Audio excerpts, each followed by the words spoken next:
ಗುರೂಜಿ ಮುಂದಿನ ರಾಶಿ ತುಲಾ. ತುಲಾ ರಾಶಿಯ ಯೋಗಗಳು ಏನಿರುತ್ತೆ? ಈ ಸಂಕ್ರಾಂತಿ ಭವಿಷ್ಯ ಅಂತ ಬಂದಾಗ ಅವ್ರಿಗೇನಾದ್ರೂ ಚೇಂಜಸ್ ಆಗುತ್ತಾ? ಒಳ್ಳೊಳ್ಳೆ ಯೋಗಗಳು ಬರುತ್ತಾ?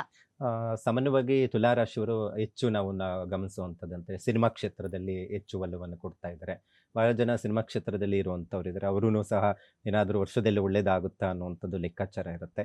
ಮತ್ತೆ ಅದ್ರ ಜೊತೆಗೆ ಈ ತುಲಾ ರಾಶಿಯವರು ಹೆಚ್ಚಿನ ಮಟ್ಟಿಗೆ ಈ ಪ್ರೇಮ ವಿವಾಹದ ವಿಚಾರದಲ್ಲಿ, ಅಂದ್ರೆ ಈ ಸಂಕ್ರಮಣ ವಿಚಾರದಲ್ಲಿ ಏನಾದರೂ ತಂದೆ ಹತ್ರ ಏನಾದರೂ ಜಗಳ ಆಡ್ಕೊಳ್ಳುವಂಥದ್ದು, ಮತ್ತೆ ಏನಾದರೂ ಯಾರನ್ನೋ ಇಷ್ಟಪಟ್ಟಿರ್ತೀರ ಒಂದು 3, 4 ವರ್ಷದಿಂದ, ಮನೆಯಲ್ಲಿ ಏನಾದರೂ ಮಾತುಕತೆ ಇಟ್ಕೊಳ್ಳುವಂಥದ್ದಿದ್ರೆ ಖಂಡಿತ ಮಾಡಕ್ಕೆ ಹೋಗ್ಬೇಡಿ. ಯಾಕಂದ್ರೆ 1 ತಿಂಗಳೊಳಗಡೆ ನೀವೇನಾದ್ರೂ ಮದುವೆ ವಿಚಾರದಲ್ಲಿ ಏನಾದ್ರು ಗೊತ್ತಾಯ್ತು, ಇಷ್ಟಪಡ್ತಾ ಇದ್ದಾಳೆ ಮಗ ಅಥವಾ ಮಗಳು ಅಂತ ಹೇಳಿದ್ರೆ, ಅದರಿಂದ ನೀವು ಡಿಸ್ಟರ್ಬೆನ್ಸ್ ಆಗುವಂಥದ್ದಿರುತ್ತೆ. ಅಡ್ಡಿ ಆತಂಕಗಳು ಬಹಳಷ್ಟು ಬರುವಂಥದ್ದಿರುತ್ತೆ. ಪ್ರೇಮ ವಿವಾಹಕ್ಕಂತೂ ಒಪ್ಕೊಳ್ಳಕ್ಕೆ ಹೋಗೋದಿಲ್ಲ. ಆ ರೀತಿ ಸಮಸ್ಯೆಗಳು ಬರುವಂಥ ಸಾಧ್ಯತೆ ಇರುತ್ತೆ. ಸ್ವಲ್ಪ ಮಾತುಕತೆ ಏನಾದರೂ ಇದ್ರೆ ಮುಂದಕ್ಕೆ ಹಾಕೋದು ಒಳ್ಳೇದು. ಯಾಕಂದ್ರೆ 1 ತಿಂಗಳ ಕಾಲ ನೀವು ಯಾವುದೇ ರೀತಿಯಾದಂತಹ ಪ್ರೇಮ ವಿವಾಹಕ್ಕೆ ಸಂಬಂಧಪಟ್ಟಂತ ಪ್ರಯತ್ನಗಳನ್ನ, ಯಾವುದೇ ರೀತಿಯಾದಂತಹ ಮಾತುಕತೆ ಇಟ್ಕೊಳ್ಬೇಡಿ. ಅದರಿಂದ ನಿಮಗೆ ಮಾನಸಿಕ ನೆಮ್ಮದಿ ಕಳ್ಕೊಂತೀರಾ. ಮತ್ತೆ ಅದ್ರ ಜೊತೆಗೆ ಮನೆಯಲ್ಲಿನೂ ಇರುವಂಥವ್ರಿಗೂ ಡಿಸ್ಟರ್ಬೆನ್ಸ್ ಆಗುವಂಥ ಸಾಧ್ಯತೆ ಇರುತ್ತೆ.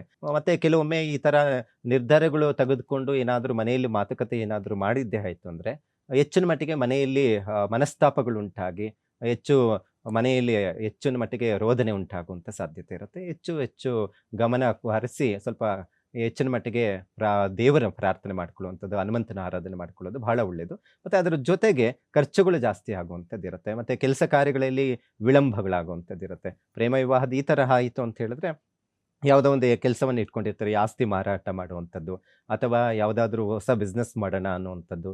ಯಾವುದೇ ಕೆಲಸಕ್ಕೆ ಕೈ ಹಾಕಿದ್ರೂ ಕೆಲಸಗಳಲ್ಲಿ ತೊಂದರೆಗಳು ಒಂದೇ ಅಲ್ಲ, ವಿಳಂಬನೂ ಆಗುತ್ತೆ. ಎಲ್ಲ ಕೆಲಸಗಳಲ್ಲಿ ವಿಘ್ನಗಳು ಬರುವಂಥದ್ದು, ಸಮಸ್ಯೆಗಳು ಬರುವಂಥ ಸಾಧ್ಯತೆ ಇರುತ್ತೆ. ಅದಕ್ಕೆ ಒಟ್ಟಾರೆ ಹನುಮಂತನ ಆರಾಧನೆ ಮಾಡ್ಕೊಳ್ಳೋದು ಬಹಳ ಒಳ್ಳೆಯದು. ಮದುವೆ ವಿಚಾರಕ್ಕೆ ಏನಾದರೂ ಬಿಸ್ನೆಸ್ಸು, ವ್ಯವಹಾರ ಇಂತಹದ್ರಲ್ಲಿ ಏನಾದರೂ ಸಮಸ್ಯೆಗಳು ಇತ್ತು ಅಂತ ಹೇಳಿದ್ರೆ, ಆದಷ್ಟು ನಾವು ಯಾವಾಗಲೂ ಅಷ್ಟೇ ಶುಕ್ರ ಗ್ರಹವನ್ನ ನಾವು 20 ವರ್ಷ ರಾಜಯೋಗವನ್ನ ತಂದುಕೊಡುವಂಥದ್ದಿರುತ್ತೆ. ರಾಷ್ಟ್ರಾಧಿಪತಿನೂ ಶುಕ್ರನೇ ಆಗಿರ್ತಾನೆ. ಹಾಗಾಗಿ ಆದಷ್ಟು ಶುಕ್ರನ ಪ್ರಾರ್ಥನೆ, ಪೀಡಾ ಪರಿಹಾರ ಮಂತ್ರವನ್ನು ಹೇಳ್ಕೊಳ್ಳೋದು. ಗಾಯತ್ರಿ ಮಂತ್ರ ನಿಮ್ಗೆ ಗೊತ್ತಿರುತ್ತೆ. ಇಮಾ ಕುಂದ ಋಣಾಲಾಭಂ ದೈತ್ಯಾನಂ ಪರಮಂ ಗುರುಂ ಸರ್ವ ಶಾಸ್ತ್ರ ಪ್ರಯುಕ್ತಾರಂ ಭಾರ್ಗವಂ ಪ್ರಣಮಾಮ್ಯಹಂ ಅನ್ನುವಂಥ ಮಂತ್ರವನ್ನ ಪಠನೆ ಮಾಡ್ಕೊಳ್ಳೋದ್ರಿಂದನೂ ಬರೋ ಸಮಸ್ಯೆಗಳಿಂದ ದೂರ ಹೋಗ್ಲಿಕ್ಕೆ ಸಾಧ್ಯ ಆಗುತ್ತೆ.